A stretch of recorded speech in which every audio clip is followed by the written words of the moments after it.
Pemirsa, pelaksanaan pengerebongan di Pura Petilan Desa Adat Kesiman, Denpasar digelar nanti sore, namun suasana meriah sudah dirasakan sejak pagi.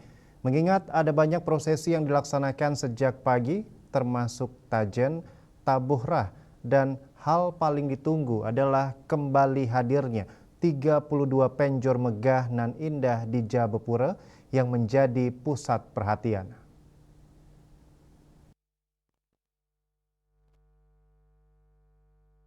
Beginilah suasana keramaian di Jabepura Petilan Desa Adat Kesiman.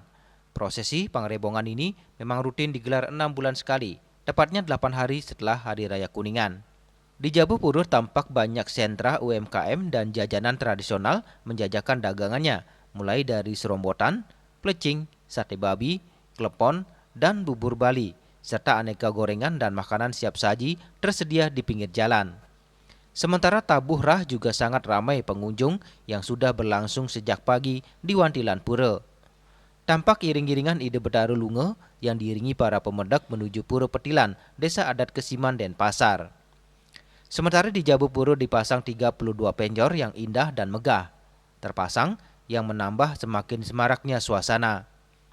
Tampak banyak pengunjung dan wisatawan sengaja hilir mudik mengabadikan momentum berfoto dengan latar belakang penjor megah ini. Agus Sudiatmike, Bali TV.